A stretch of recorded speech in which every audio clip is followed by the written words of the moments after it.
ஊழியர்களுக்கும் எமது மாலை வணக்கம். விதைத்தவன் உறங்கினாலும் விதைகள் உறங்குவதில்லை. சேக்குவாரை வைர வரிகள் அதை நிரூபிக்கும் வகையில்தான் இந்த ஜாக்டோஜியோ பேரணியாக ஆரம்பித்து போராட்டமாக நின்று கொண்டிருக்கிறோம். 10 வருடங்கள் 2020 வரைக்கும் விடியுமா என்று ஏங்கிக் கொண்டிருந்தோம். விடியல் அரசை நோக்கி. நான் இருக்கிறேன். ஆசிரியர்கள், அரசு ஊழியர்கள், எமது நண்பர்கள். எதிர்க்கட்சி தலைவராக ஆறுதல் வார்த்தைகள் அளித்தார் தற்போதைய தமிழக முதல்வர். கண்களை மூடிக்கொண்டு ஓட்டு அளித்தோம். கண்களை மூடிக்கொண்டு ஓட்டு அளித்தோம். இருட்டாக தெரிந்தது. இருப்பினும் விடியல் அரசு கண்களுக்கு தெரிந்தது. அரியணை ஏற வைத்தோம். ஏறினார்.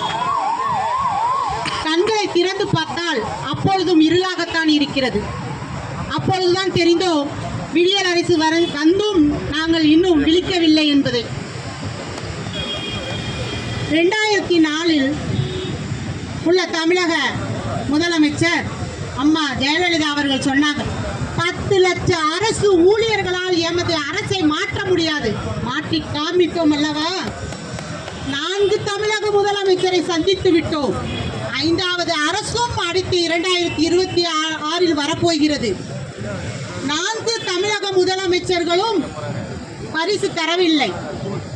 2026 எங்களுக்கு எந்த தமிழக அரசு முதலமைச்சர் அமர்ந்தால் எங்களுடைய விடியல், எங்களுடைய கொள்கை, எங்களுடைய கோரிக்கை நிறைவேறுமோ அவர்கள்தான் அமர்வார்கள் என்பதை நாங்கள் ஆணித்தரமாக எங்களுடைய போராட்டத்தின் வாயிலாக தெரிவித்துக் கொண்டுதான் இருக்கிறோம். ஏனெனில் இது ஒரு 7 லட்சம் அரசு ஊழியர்களின் பிரச்சனை அல்ல. இது ஒரு சமுதாய பிரச்சனை. ஒரு டாக்டர்கிட்ட நாங்கள் போகிறோம். நம்ம போகிறோம் உடம்பு சரியில்லைன்னு.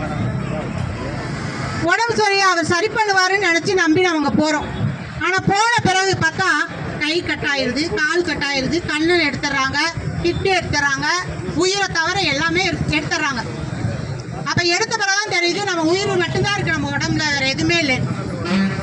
அதே மாதிரி தான் சிபிஎஸ் ஒழிப்பு, பழைய ஓய்வூதிய திட்டம் என்று கேட்டுக்கொண்டு இஎல் இழந்துட்டோம், இஎல் சரண்டர் இழந்துட்டோம், ஊக்க ஊதியம் இழந்துட்டோம். பே கமிஷனுடைய அனாமலை இன்னும் நமக்கு கேள்விக்குறி. அதிலும் இன்னொரு அற்புதமான நிகழ்வு என்னன்னா அவுட் சோர்சிங் ஜாப். நம்மளுடைய வேலை வாய்ப்பே கேள்விக்குறி.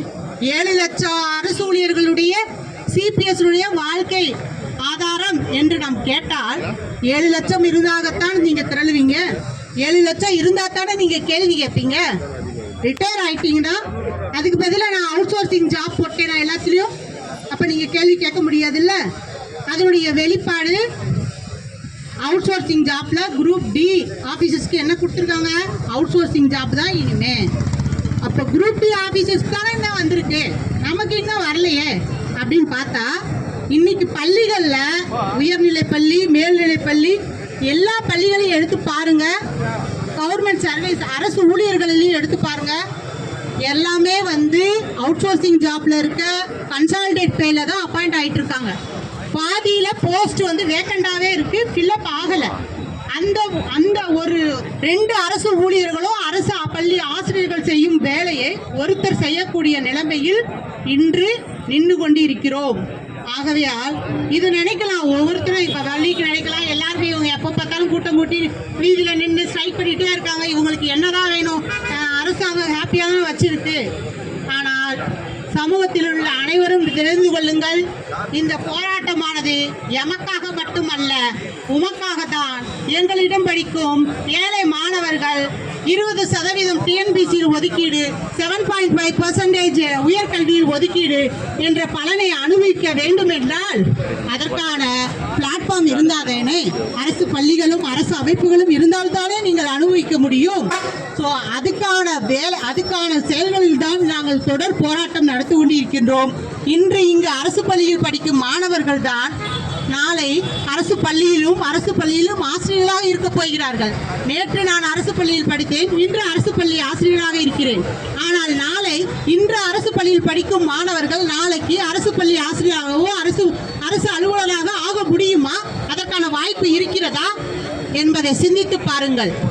ஆகையால் இதில் பொதுமக்களும் மாணவர்களும், பொதுமக்கள் நலன், சமூக நலன், மாணவர் நலன், ஆசிரியர் நலன் என்ற ஒருங்கிணைப்பீடு தான் ஜாக்டோஜியம் ஒவ்வொரு முறையும் போராடி கொண்டே இருக்கின்றது. ஆனால் போராடும் உங்களுக்கு கூட்டமில்லை என்று கூறினாலும், விதைத்தவன் உறங்கினாலும் விதைகள் உறங்குவதில்லை. இன்று ஒரு சிலரால் வரலாறு மாற்றப்பட்டு எழுதப்பட்டிருக்கிறது.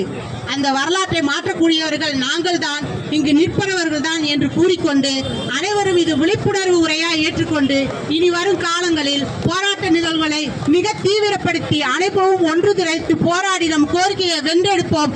அரசு பள்ளியை காப்போம், சமூகத்தை காப்போம், சமூக நலனுக்காகவும் அரசு பள்ளிகளை காப்பதற்காகவும் குரல் கொடுப்போம் என்று கூறிக்கொண்டு வாய்ப்பளித்தமைக்கு நன்றி கூறி விடைபெறுகிறேன். பே. சுபாசினி, மாநில மகளிர் பிரிவு செயலாளர், தமிழ்நாடு முதுநிலை பட்டதாரி ஆசிரியர் கழகம். நன்றி தோழர்களே.